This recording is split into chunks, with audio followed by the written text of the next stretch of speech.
Olá, paz e bem amados. Hoje nós vamos tratar a respeito do tema dessa nota doutrinal que saiu aí do Vaticano a respeito dos títulos da Virgem Maria de corredentora e medianeira de todas as graças. Houve aí um certo rebuliço aí por conta disso e nós vamos esclarecer aqui algumas coisas. Primeiro ponto, é muito interessante a gente entender que todo documento que a Igreja nos apresenta, nós devemos lê-lo na autoridade, na forma com que a Igreja nos apresenta este documento. Então, tem um certo nível de autoridade. Este documento está longe de ser um nível de autoridade máxima, onde todo católico precisa necessariamente, para se preservar católico, se submeter absolutamente. Nós devemos sim, né, ter uma certa submissão, contudo a gente precisa entender que, né, existem dois magistérios segundo o Código de Direito Canônico: o magistério extraordinário, que é o infalível, e o magistério autêntico. E ele não é necessariamente infalível, que é este no qual o documento se apresenta. O documento, ele não determina, ele não define que estes dois títulos, medianeira de todas as graças e corredentora, não cabe à Virgem Maria. Ele diz que não é adequado, mas ele não define, ele não proclama isso como algo que é dogma de fé. Ou seja, ele deixa aberto para o debate, onde podem ocorrer dúbias, como outrora já aconteceu em outros documentos da Igreja.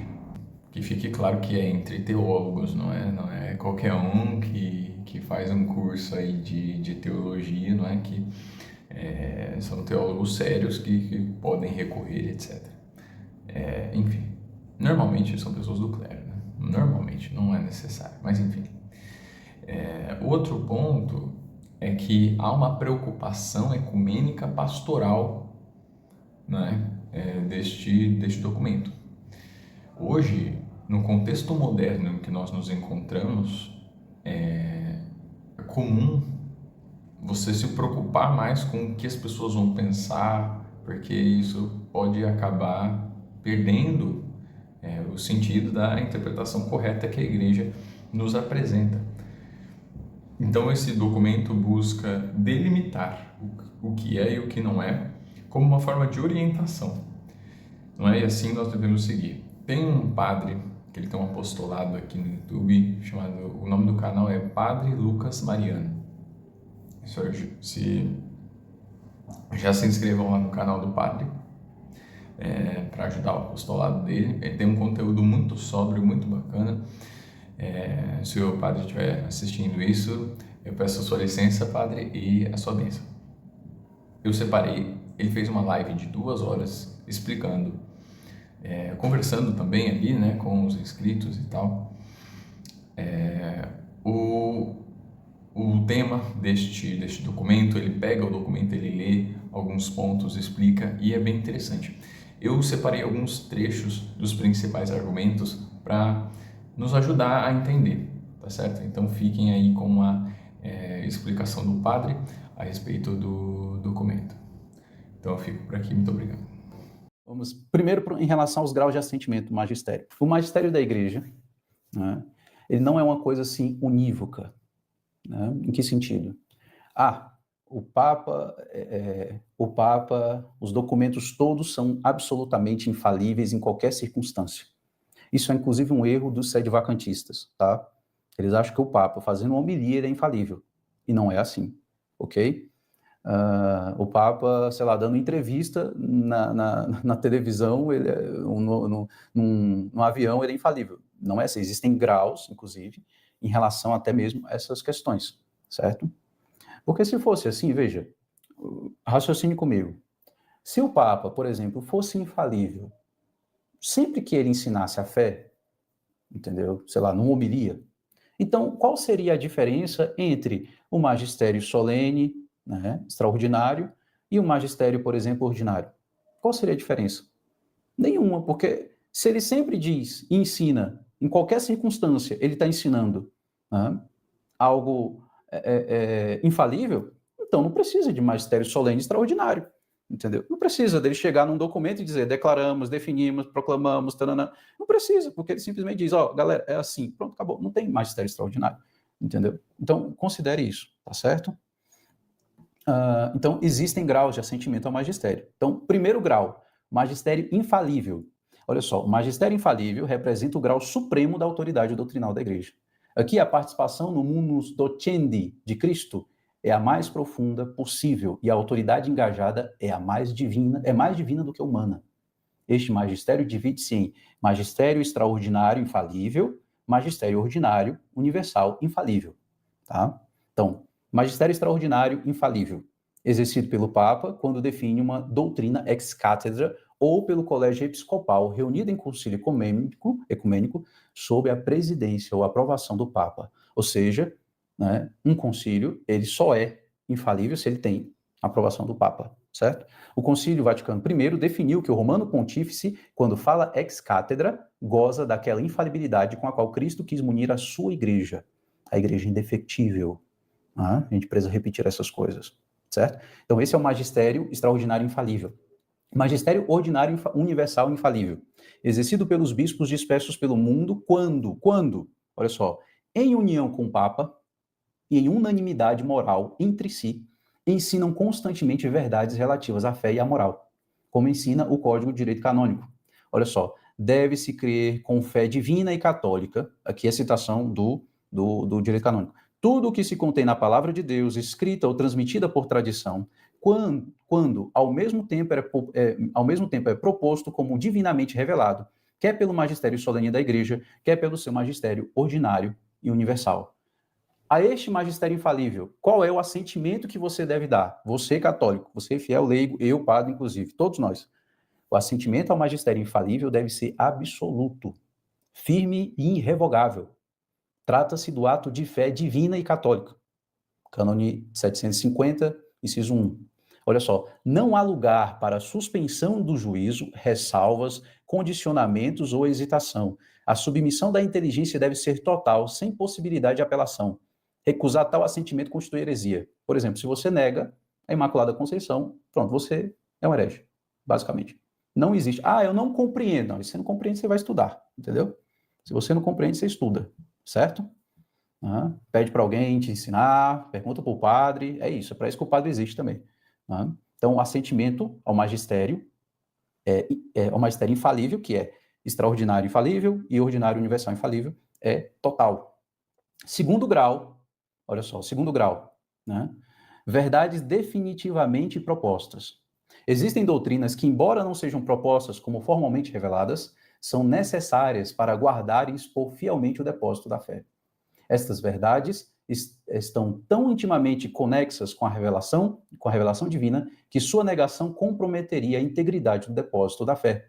São chamadas definitivamente propostas, definitive tenenda. Né? Então, exemplos incluem a legitimação da eleição de um papa ou de um concílio ecumênico, a canonização de santos, a impossibilidade de ordenação sacerdotal de mulheres e a ilicitude moral da contracepção artificial. Só para dar alguns exemplos. Né? Então, você não pode duvidar da canonização de um santo, meu caro. Você não pode fazer isso. Entendeu? Qual é o assentimento devido? Olha só. Requer-se assentimento firme e definitivo, baseado na fé, na assistência dada pelo Espírito Santo ao magistério. Embora não seja propriamente fé divina e católica, é um assentimento pleno e irrevogável. Quem nega essas verdades assume uma atitude de recusa de verdades da doutrina católica e, portanto, já não está em plena comunhão com a Igreja Católica. Inclusive, né, só para dizer, Bento XIV fala, né, quando ele toca na questão das beatificações e canonizações, que tem odor de heresia questionar uma canonização, tá? Só para dar um exemplo. Então, é isso aí. Calma que nós vamos chegar no documento, mas é que isso aqui é importante, meus irmãos, senão a gente pensa que a igreja é uma espécie de democracia, saiu o documento e aí, deixa eu ver aqui o que eu acho desse documento. Oxi, não, meu irmão, você dá o seu assentimento e acabou, é isso aí mesmo, obediência, oxi, não tem isso. Terceiro grau, magistério autêntico não definitivo. Agora vem a parte interessante, pessoal. Este é o nível mais frequente de ensinamentos pontifícios e episcopal. encíclicas, exortações apostólicas, cartas, documentos das congregações romanas e ensinamentos ordinários que não pretendem ser definitivos, exatamente como essa nota. Ela mesma fala que ela não pretende fechar a discussão. Né? Embora seja falível, olha só, embora seja falível, no sentido que não goza da garantia absoluta da infalibilidade, permanece sendo magistério autêntico, assistido pelo Espírito Santo de forma relativa, tá? Certo? E qual, vamos lá, o direito canônico.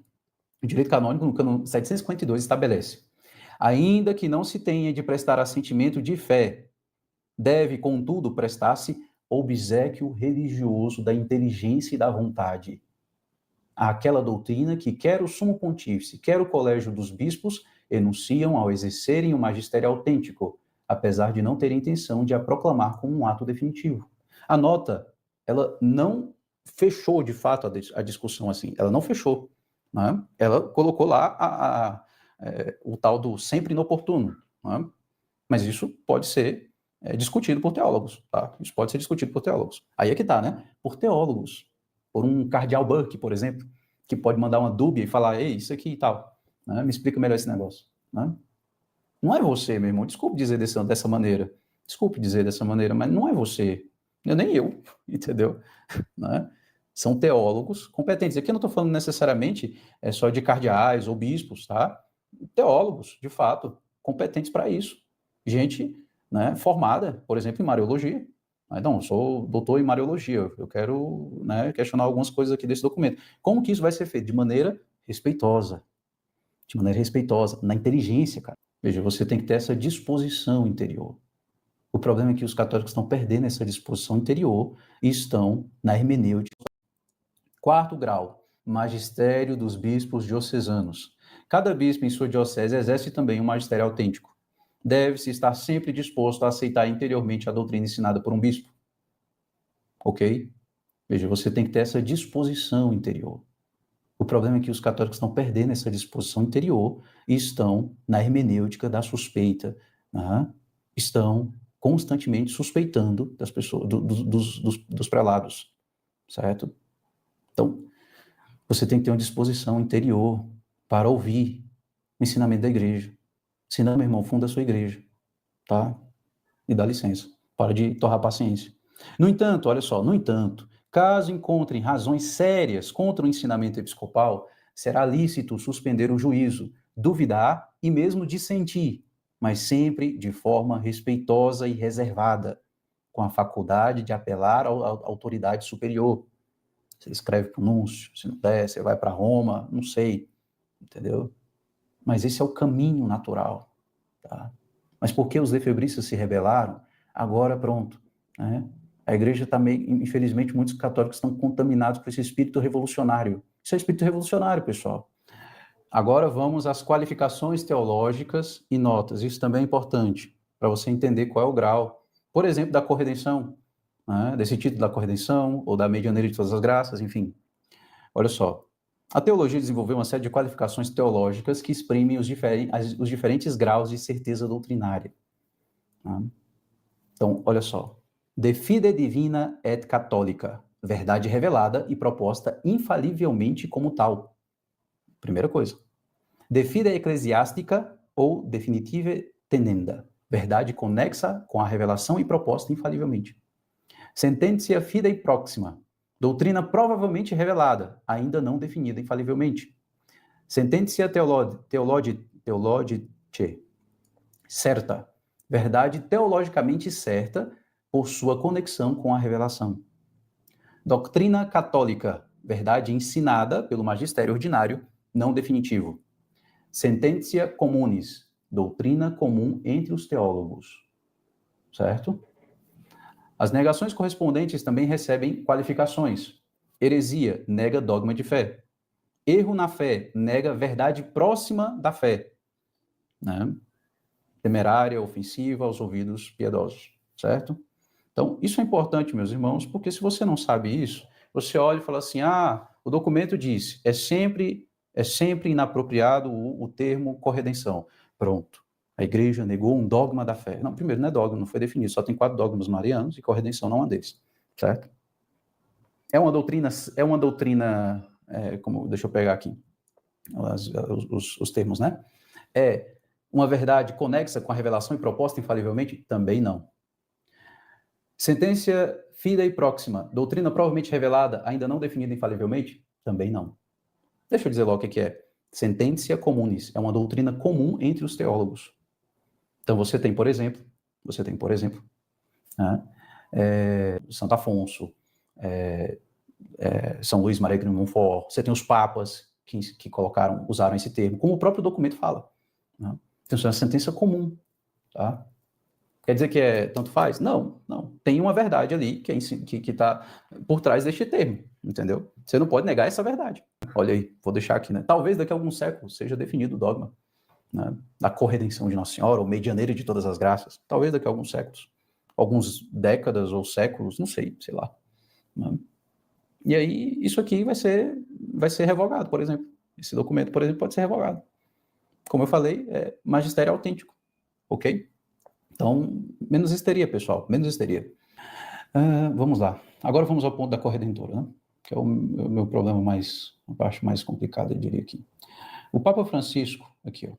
O Papa Francisco expressou ao menos 3 vezes por sua posição claramente contrária ao uso do título corredentora, alegando que Maria jamais quis reter para si algo do seu filho. Nunca se apresentou como corredentora, não discípula. A obra da redenção foi perfeita e não necessita de acréscimo algum. Por isso, Nossa Senhora não quis tirar nenhum título a Jesus. Essa fala, eu não sei, né? Porque, assim, não sei se ela corresponde tanto assim à realidade, sabe?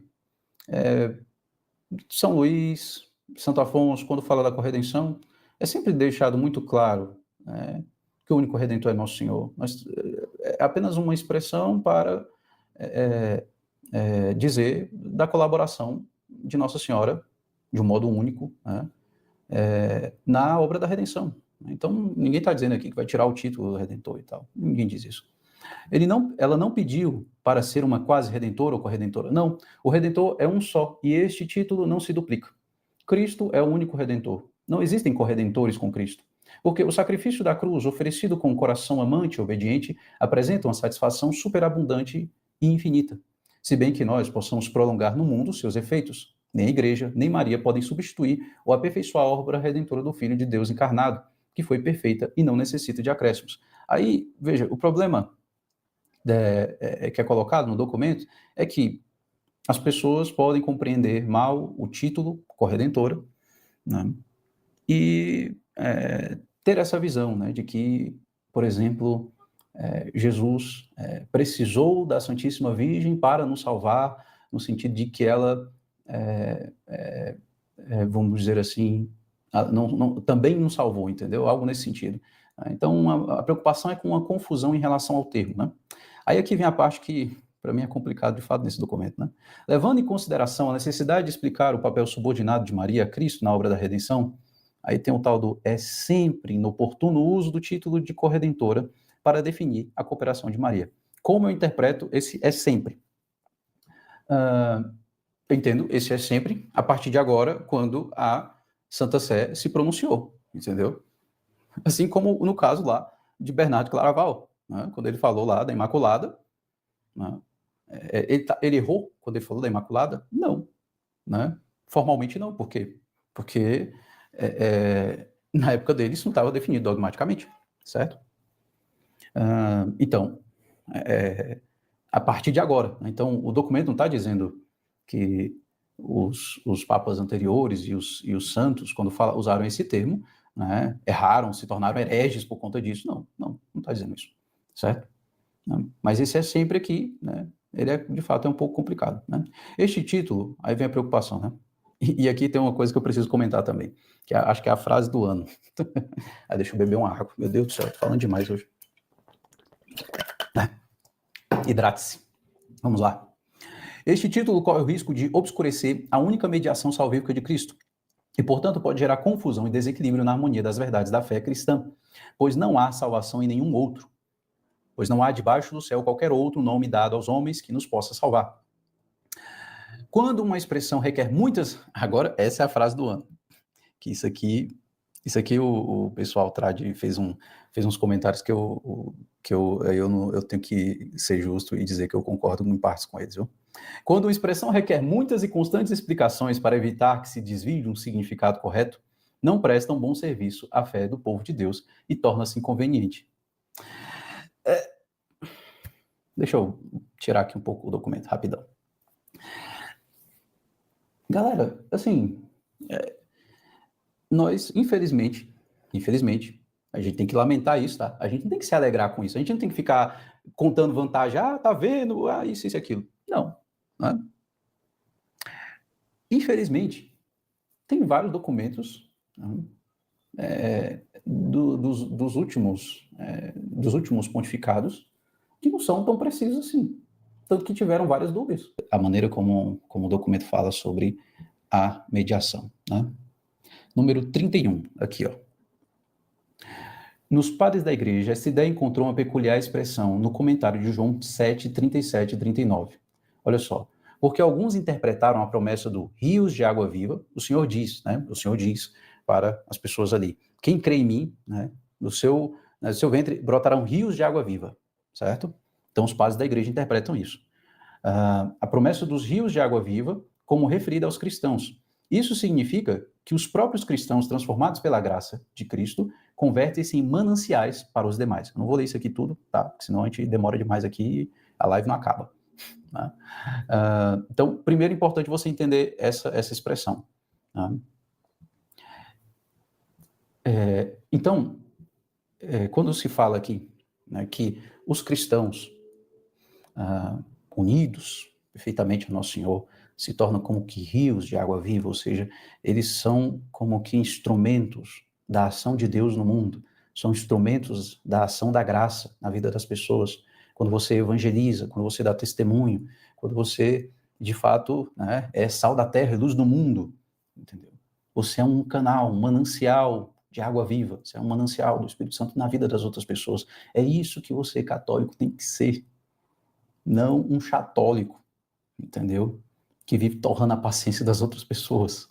Você tem que ser um manancial de água viva, certo? Isso se dá, né, principalmente pela caridade exercida, pela amabilidade com as outras pessoas, enfim, né, dando um testemunho de fato. E aí, olha só o que o documento diz. Se isto vale para cada cristão, cuja cooperação com Cristo se torna cada vez mais fecunda, quanto mais se deixa transformar pela graça, com maior razão se deve afirmar de Maria, de um modo único, olha só, e supremo, porque ela é a cheia de graça, que sem colocar obstáculos à obra de Deus disse, eis a serva do Senhor, faça-se em mim segundo a tua palavra. Ela é a mãe que deu ao mundo o autor da redenção e da graça, que se manteve firme junto à cruz, sofrendo com o filho, oferecendo a dor do seu coração materno, transpassado pela espada. Ela esteve unida a Cristo desde a encarnação até a cruz e a ressurreição de um modo exclusivo, olha só, de um modo exclusivo e superior a quanto poderia ocorrer com qualquer fiel. Veja, o documento exalta Nossa Senhora. Só que ele coloca tudo no devido lugar, entendeu?